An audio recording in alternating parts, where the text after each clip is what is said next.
The Miami Heat return to action this Friday against the Toronto Raptors after the All-Star break, and as they currently sit ninth in the Eastern Conference standings, which player needs to step up the most in the second half of the season for Miami to be better and make the playoffs? I'm going to give you 3 players that I think need to, but let me know who your top player is in the comment section.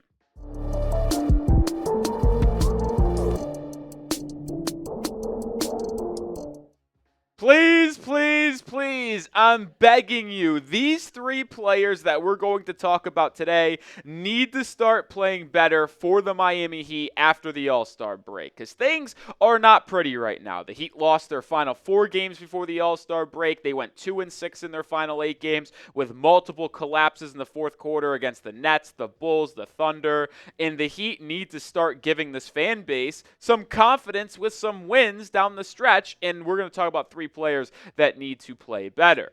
And as things currently stand, I said in the cold open, the Heat are 25-28, and they're the 9th seed in the Eastern Conference. And the idea that we talked about a couple weeks ago about Miami being in the 4-5 playoff game and series against the Indiana Pacers seems to be all but gone.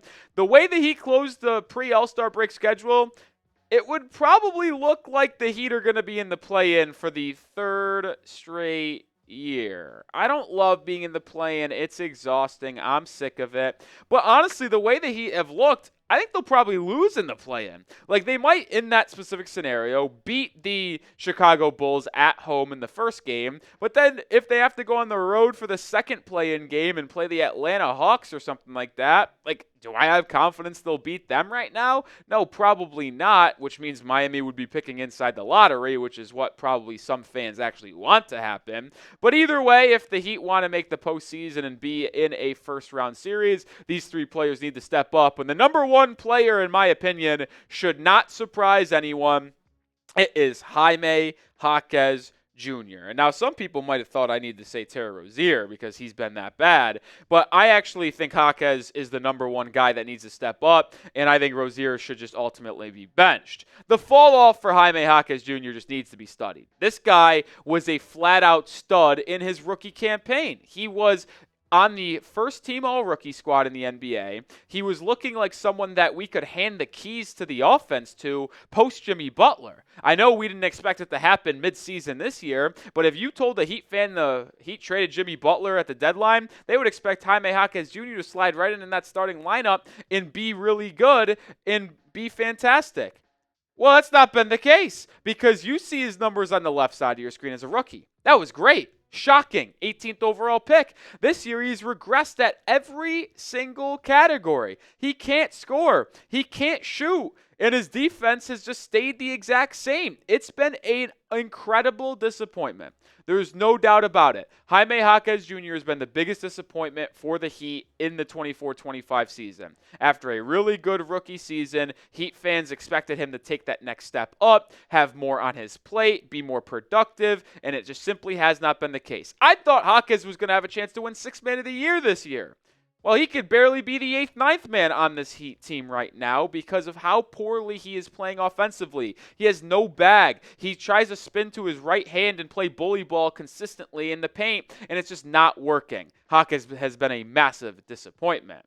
And it would be nice to see Jaime Jaquez Jr. start to play well, obviously because it would help the Miami Heat win basketball games, but for outside of basketball reasons. If the Heat want to upgrade this roster around Tyler Hero, Bam Adebayo, and Kel'el Ware potentially, they're going to need to trade some first-round picks and young players that are assets away to acquire these good players. Well, if Triple J continues to stink, he no longer will have good value around the NBA. It's already rapidly decreasing. So if Hawkins is able to come back after the All-Star break, play and look as good or better than his rookie season self, that will not only drive his trade value up to potentially flip him in the offseason, but it'll also help you win basketball games this year. It would be a win-win if Jaquez can start to play like his rookie season self again. I'm not even asking for that much better than his rookie season at this point. Just look like yourself last season, Triple J. Come on. All right, make sure you are subscribed because when we do return to action this Friday against the Raptors, we will be live with a watch party, but we're also dropping daily content on the Miami Heat every day as well. So hit that sub button, join us here. All right, the next player that needs to step up is someone that has not been with the Heat very long. It's the man they got back in the Jimmy Butler trade, Andrew Wiggins. I don't want to put a lot of pressure on Andrew Wiggins, but to me, he has to be the third option on this Heat team. And I don't think that's that crazy of an ask for Andrew Wiggins, if we're going to be honest. He was averaging 17.8 points per game, shooting 44% from the field and 38% from three as a member of the Golden State Warriors. And I get it. He's playing with one of the best offensive players that we've ever seen in our league in Steph Curry, but he should be able to still be effective playing as that third guy behind Tyler Hero and Adebayo. It all starts with his ability to hit some catch-and-shoot triples, which he has not been able to do in his first two games. He's only played 2 games in a Heat uniform against Boston and OKC, and I get it, 2 tough matchups, the 2 best teams in the NBA.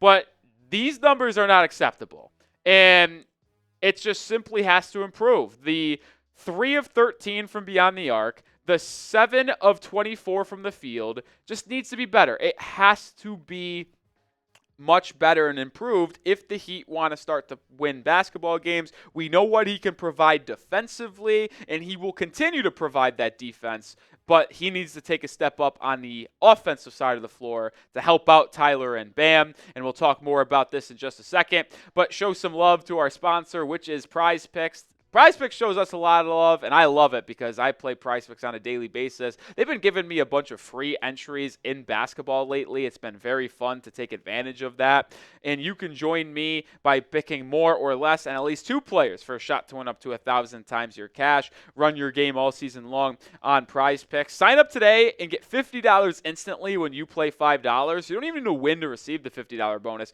It's guaranteed. And when we return from the All-Star break, think Steph Curry will get more than 5 3-pointers, Giannis more than 35 points. Cook up your hot takes with your friends and win real money this basketball season when you and your crew run your game on Prize Picks. But while the basketball world professionally is away for a couple days, I turn my attention to baseball with a season-long projection here. 3-player entry, win 5 times my money, more than on Paul Skeens and Tarek Skubal pitcher strikeouts, and then more than on Jarren Duran home runs as well. Just an example of how you can go to different sports leagues and play season-long daily. It does not matter. So join me, download the app today, and use code CLNS to get $50 instantly after you play your first $5 lineup. One more time, download the app today, use code CLNS to get $50 instantly after you play your first $5 lineup. Link is in the description and comments of today's video. Prize Picks, run your game.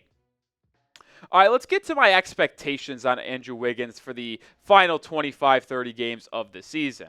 I'm not expecting him to be an all-star level player. Yeah, he was an all-star starter. People forget just a couple seasons ago for the Golden State Warriors in the Western Conference. Pretty funny if you really look back on it. I'm not looking for him to get to that role. I'm not. I just need him to be a solid 2-way wing that can be a viable, consistent option on the offensive end. Like I mentioned, if he wants to average 15 points a game, that is fine by me. I'm not asking him to average 18, 19, 20 points per game like he did in his All-Star season or in the first half of the year with Golden State. But if you give me 15 points a game on 47% shooting from the field and 38, 40% from three, and you could be that third guy behind Bam and Tyler as they average 20-plus for the rest of the season, well, that will make your offense much more sustainable and much more harder to defend.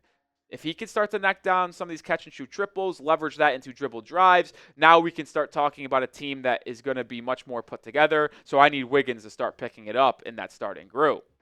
We're going to look to another starter here as the third player. That would be Kel'el Ware. Yes, I do think he needs to step it up a little bit here. And some fans might say, why are you labeling a rookie as someone that needs to step up? Because he wasn't expected to be this much of a difference maker in year one. I agree. When you look at Kel'el Ware's rookie season thus far, it's been very, very solid. He's played in 38 games, he's averaged 19 minutes a game, and he's put up pretty decent numbers, shooting 54% from the field when you round up, a solid 36% from three, doing a little bit on the defensive end as well. Kel'el Ware, when you made the pick in late June, 15th overall, and you would have told me right now that he would have been this much of a difference maker and in the starting lineup for the Miami Heat, I would have probably said no. It's still been a pleasant surprise. And I don't want to have on this video make it seem like Kel'el Ware has been disappointing and needs to play better. No, that is not the case whatsoever.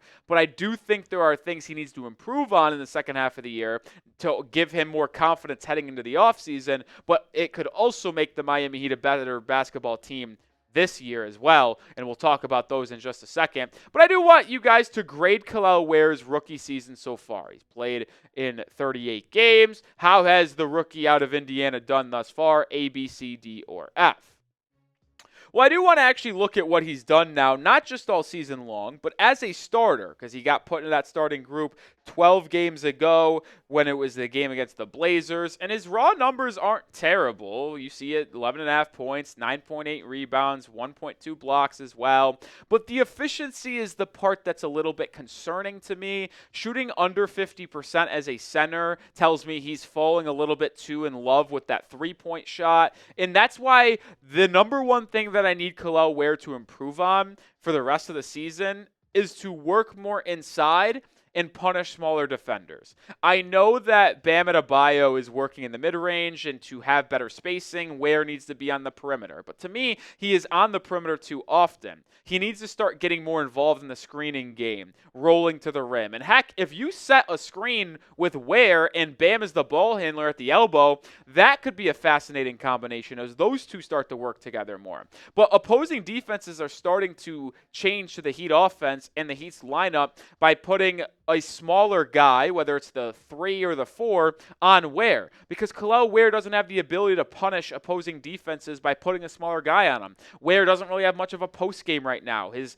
too weak in his lower body and his upper body to where if there's a stocky 6'7", 6'8" guy, he could bump Ware off of his spot, and it affects Kel'el's ability to finish inside. So he needs to get stronger and needs to punish the opposing defenses for putting smaller defenders on him. He also needs to be better in terms of his defensive positioning. This could look in multiple different ways, whether it's helping on rollers, helping on weak side, helping on strong side. He is a little bit lost at times still defensively at this level. There's no doubt he's one of the best rim protectors as the rookie point, but he just needs to be better as an overall defender. And it also kind of gets into the point that his rebounding numbers should be higher than what they are over the season, but over the last 12 games as well. He should be averaging 11, 12 rebounds a game, and sometimes he just gets beat to the ball because he's not boxing out and not in the right positions. That's something he needs to improve on, but that also goes along with the number 3 thing. He needs to increase his basketball IQ, but that will come just with more basketball being played. But if he's able to start getting better at these 3 things, you're now starting to look at a starting center that could be top half in the NBA in year 2. And that will do it for today's episode. Like I mentioned, Heat basketball returns on Friday against the Toronto Raptors. Heat looking to get back into postseason contention rather than being that 9 seed right now. Hit that sub button and join the channel because we'll have you covered for the rest of the year.